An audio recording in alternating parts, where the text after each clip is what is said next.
Hello everybody, really happy to be here today with you.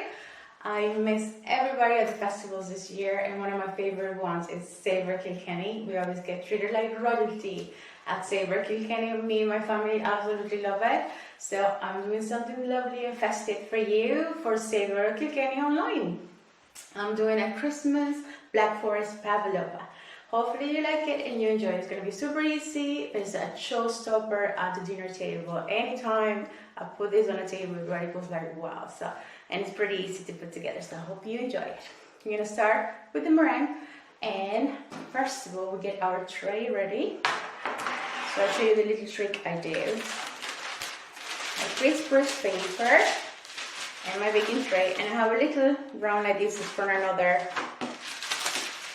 cake tray. So I'm gonna do a Christmas wreath. You can do whatever shape you want, but I'm gonna do Christmas wreath. So I'm picking a small one and I'm gonna go around. You can do it with a marker or a pen, whichever you like. And once you do that, you're gonna flip over your paper. Because you don't want the mark on your meringue. That is all. So once we do the meringue, we're going to do some little tips here. So I'm going to stick the baking tray to it. Now I have the lovely meringue over here. So you're going to get the full recipe. Don't worry about it. Today we're going to use 6 egg whites. Preferably room temperature. Make sure it's at room temperature. It's always important to have them outside the fridge if you're doing any baking or especially when you're doing meringues. So I have 6 egg whites, corn fed and a beautiful free range. I have started the process just because it's going to be 10-15 minutes of me whipping eggs, so you don't want to see that. So I'm using honey today. If you want to use sugar, go ahead and use sugar, no problem. The only secret is just add the sugar gradually as you're mixing, because you want all the sugar crystals dissolve. For castor sugar is the best sugar to use, or coconut sugar if you want it.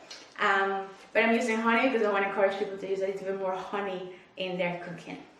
Now in here, and a beautiful meringue, I start the process as I say to you. So if you add a pinch of salt, sea salt, it helps them to break down the protein in the egg white, so they will froth quicker and they will lift up for you quicker. So it's a little tip I give you.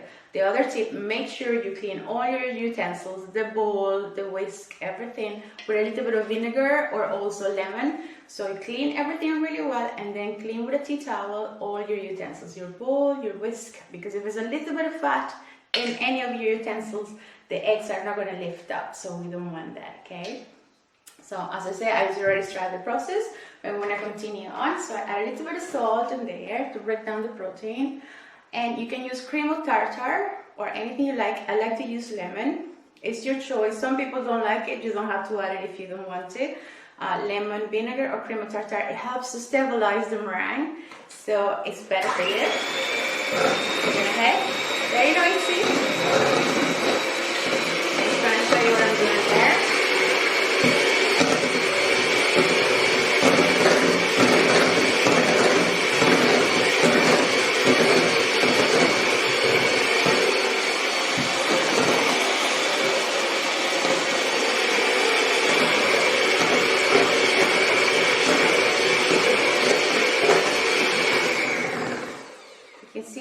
Very soft bakes, so I have to continue until they're really stiff bakes. Once you get to stiff bakes, you're gonna add corn flour. This is gonna make them really marshmallow and beautiful.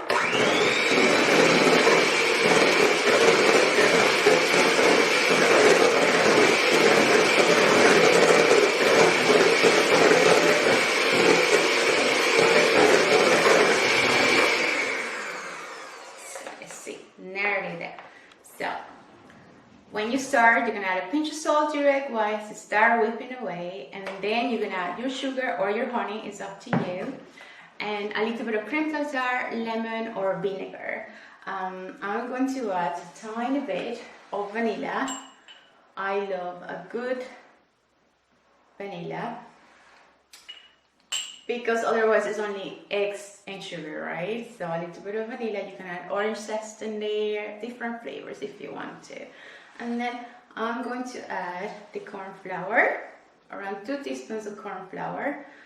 Again, optional, but if you want that lovely crispy pavlova outside and beautiful marshmallow inside, this is the friend that's gonna help you. So I'm gonna whip again until they come all together.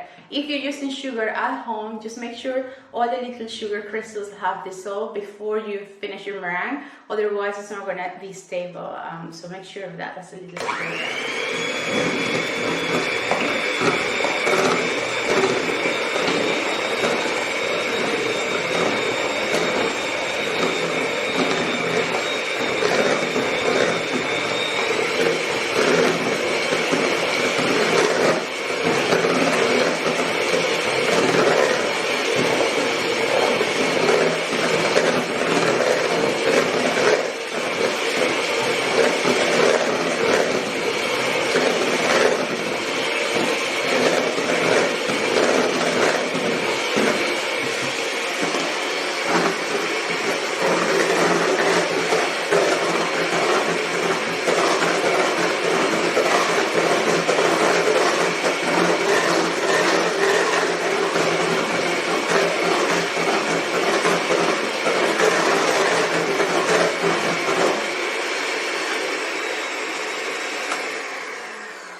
Okay, so I think we're done with this guy.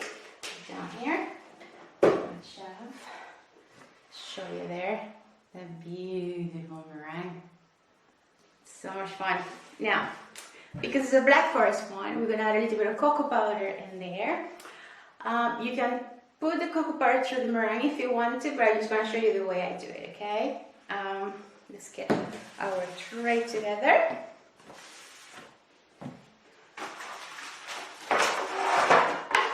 So we have the grease proof crackers, as I said before. The marked side down. I'm going to get a tiny bit, actually use this one, of meringue. Just tiny bit, you don't need much. Just to stick your paper in place. Such. Now you're gonna have 2 trays because I'm doing a 2-tier tray. So you can do a big one if you want. You can pipe it if you want to make it really beautiful. But I'm gonna do 2 lovely wreaths, 2 little rounds to put one on top of the other to make a little tower. But as I say, you can do only one and you can do whatever way and shape you like it. I just want to show you how I do the little Christmas wreath. Put this paper down into it. Interfering.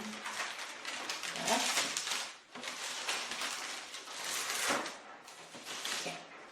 Now, so I have my purple circle in here, and as I say, you can put it in a piping bag and go all chefy and start piping around and make it really beautiful. But I want to make it really homemade looking, but it's still a little bit classy and posh. So I'm gonna get some of the meringue, and I'm gonna do big dollops around the circle. Keeping my circle inside. So I follow the line and I'm doing big dollops. The great thing about meringue is it looks so beautiful no matter what shape you give it. It should be glossy and shiny. It should be absolutely smooth. No sugar granules, as I say. Continue on. Why Black Forest pavlova? Because they're 2 of my favorite desserts, and I thought, well, why not make a Black Forest pavlova? 2 of my favorite desserts, and I think it makes sense, especially at Christmas time. I'm gonna pick up this bit of meringue here. Okay. Awesome. It's a good thing I have a tea towel everywhere all the time. Anytime you're playing with desserts, especially chocolate, meringue, sugar, it gets everywhere. Now, continue on. Hope you can see well what I'm doing. I'll show you now in a second. Another one. See how easy it is? If you do big dollops, big tablespoons of it, It looks beautiful just the way it is. Now last one. And I just go ahead and show you a little closer. You see there. Pretty easy. I can leave it just the way it is, or I can go around with my spatula and fix it if I want to, but I like it just the way it is right now. All the sticks are going to look really beautiful. And it's going to be beautiful. This is going to extend. It's not going to stay the way it is. It's going to extend a little bit. So bear in mind of that. It's going to go boop and up a little bit. And here is a little secret then. As I say, you can mix your cocoa powder, your chocolate through there, but this is the way I do it. Just get a little sip, and I go like this. Show you closer. All over the meringue. And I think it looks very pretty, just the way it is. But also, you can go around it with the same spoon, and you can do little swirls if you want to. I'm going to leave it just the way it is because I like it. And then it's pretty. These are all the sides. But I'm just going to show you this one so you see what I'm talking about. Now, you see there, I can go down and do little swirls if I want to with a spoon or a spatula and make it flatter if you want to. A more even meringue or pavlova. It is very soothing and therapeutic. I love it. So there you go, isn't that a gorgeous little bit?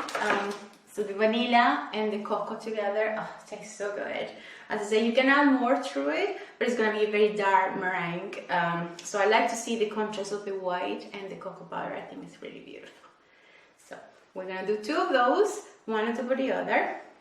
And I'm going to go ahead and put this in the oven at 100 degrees for 2 hours. Yes, 2 hours. Another way to do it, you can put your oven preheated around 130 degrees, put your meringues inside, 10 minutes, time it, 10 minutes, and then put it at 100 degrees and just leave it there for an hour. That's another way to do it.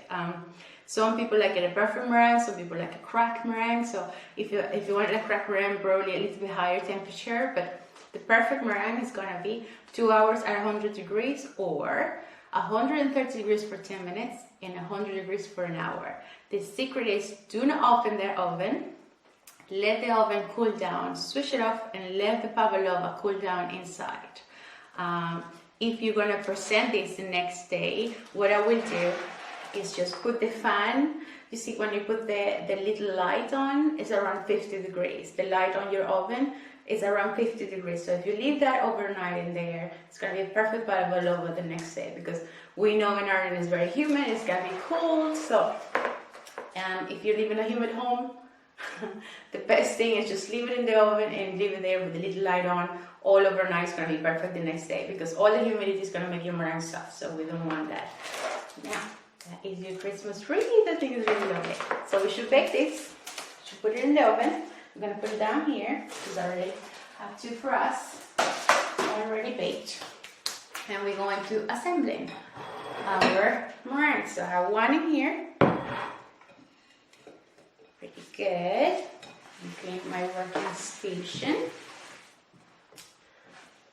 Clean all around here. All the cocoa powder I got everywhere. So you can hear it's lovely and crunchy outside, but it's lovely and marshmallow inside, and that's what we want. I'm going to do 4 here so you can see it better. So that's meringue, and I have some cherries. These are morello cherries in kirsch sauce. Absolutely beautiful, I love it. Or you can get sour cherries in syrup. Both delicious. This time of the year is not the season for cherries, so it'll be hard to get some cherries. So I'm going to go ahead and add the cherries on top, just to get a little bit of wetness in there from now, a little bit of that sauce. And instead of cream, I'm using Greek yogurt. Why Greek yogurt? Because I think there's enough sweetness in the meringue and everything else. So in the Greek yogurt is a little bit sharp and thick. You can see how thick it is. Very thick, but you can use cream if you want to. I just want to show you what I'm doing in the Greek yogurt. So the Greek yogurt, use a tiny bit of honey, around 1 to 2 tablespoons, up to you. And we're going to add a bit of vanilla, around 2 teaspoons of vanilla. 1 and 2. And we're gonna mix those around. Like so. And this is your cream substitution if you want to, but you can use any. If you cannot eat dairy, you can use any yogurt that you like, a dairy-free yogurt. But I think it's great to get a little bit of extra protein in there. It will still be indulgent in the meringue, but why not use something healthy while we can, right? Healthier. Now put this all around. Excuse-moi. It's been a long month of a lot of demos or live that I do, so my voice is almost gone, but I'm loving it. So this and a little bit of that sauce to make it oozy and beautiful all around. Delicious,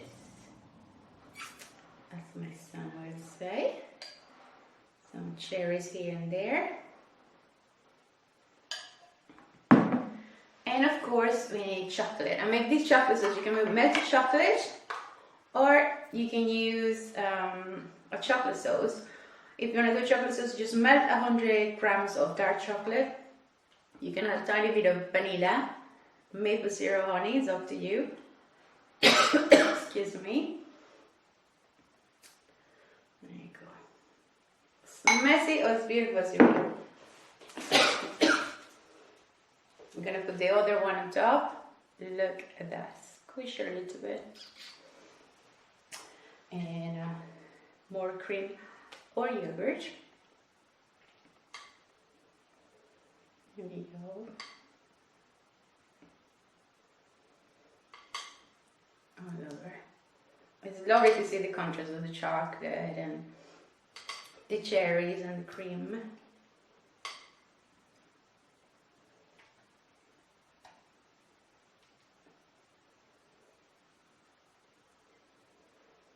Now imagine this at your dinner table.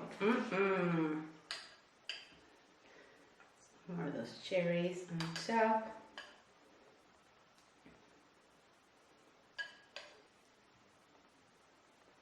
It'll be a different variation, fun variation to the usual pavlova. And I promise you, all the flavors go so well together. If you cannot get the morello cherries, you can get frozen cherries and add a tiny bit of cherry to it. Or some cherry preserve like this. And now, let's go with the chocolate all over.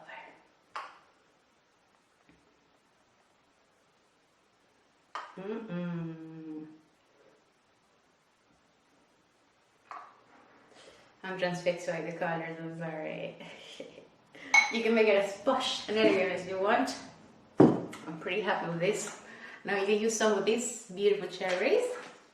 But I'm gonna leave it just the way it is, and then some tiny bit of mint here and there.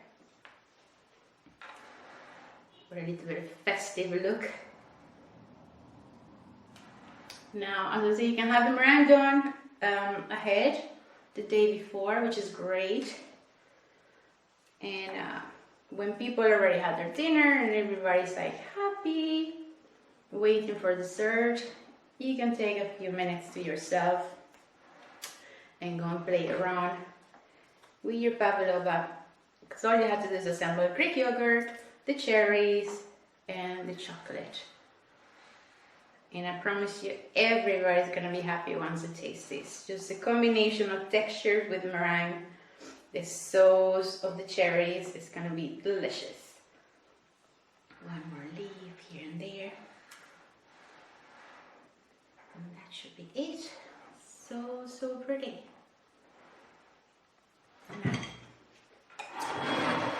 That is your beautiful Black Forest pavlova. I hope you like it. I hope you try it at home. I think this side is nicer. The one in the front is a bit messier because I wasn't looking. But all of those flavors are delicious and combined together. So I hope you like it. And please follow Savour Kilkenny Online. They have so many different chefs and great people there. And I hope I get you in the festival for this season.